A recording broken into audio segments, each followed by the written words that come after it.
but it is also highly radioactive. It is a radioactive isotope that's formed in nuclear reactors in the process of making nuclear energy. Say that you are a worker in a nuclear power plant and you're exposed to cesium-137 just by doing your job.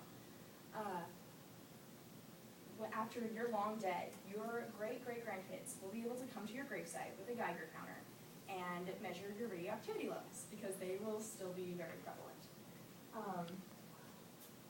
This is what a nuclear reactor looks like. The uranium inside the fuel. That's a video about, by 60 Minutes, describing what a nuclear reactor looks like and also how a meltdown occurs. So let's watch that really fast. Fuel rod inside the reactor undergoes nuclear fission.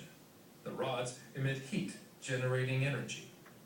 Usually water cools them to maintain their temperature at 270 degrees Celsius. But if the cooling fails, the temperature could rise to over 1200 degrees.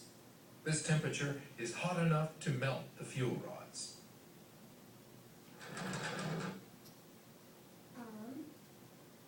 So that explains how a meltdown happens, and that was a specific example of what happened in the Fukushima power plant this past year.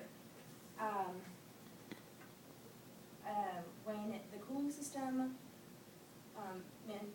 malfunctions in a plant, then that can result in a full meltdown where the fuel pools together and the coolant leaks out and radiation is released. Even after a core is taken out of meltdown, the core can still remain hot for years, which means that it's still releasing radioactive energy, it's just not quite as active.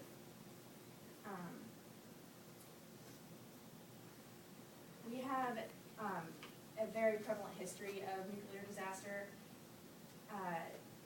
First, we have 3 Mile Island in 1979 in the U.S. It's the most serious accident we've ever had with nuclear energy.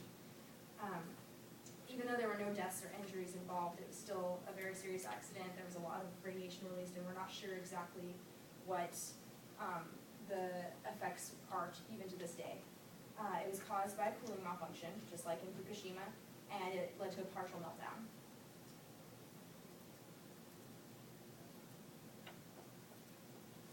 Next we have Chernobyl, which is in Russia. It was in 1986, and it was the worst disaster ever until we had Fukushima.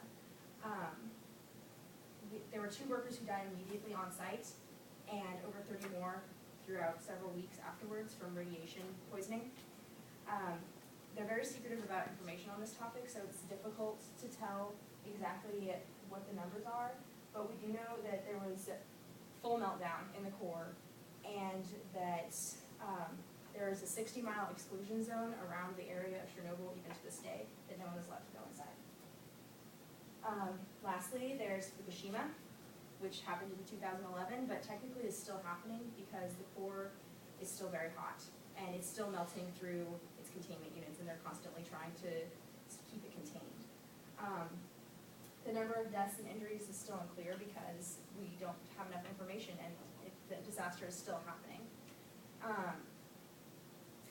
You would think that we'd be getting better at this throughout the years, but progressively we seem to have gotten worse. Because in Fukushima, all 3 reactors in the plant melted down. Still, there are a lot of people who say that the benefits outweigh the risks.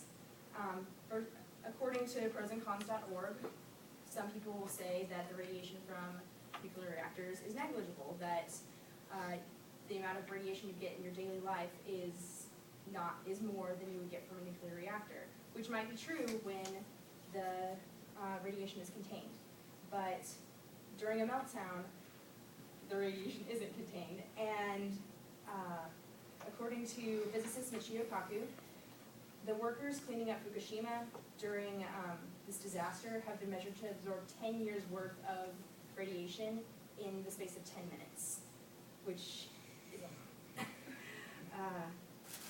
another argument for nuclear energy is that it's a lot cleaner than options that we have today, like coal or gas or anything like that.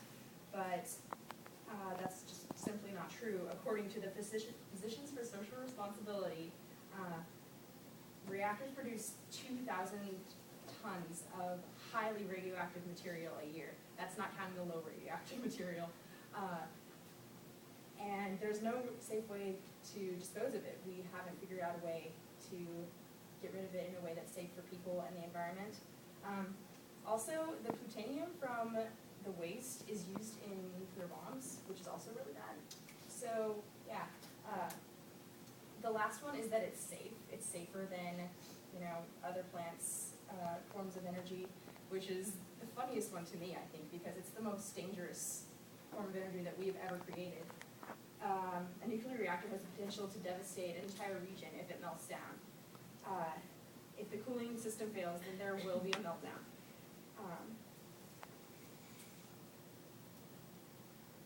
Nuclear energy is the most hazardous, unclean, dirty, volatile, dangerous form of energy that we have ever created. And it's foolish to think that we can control it. We have to remember that nothing in this world is fail-safe, especially us.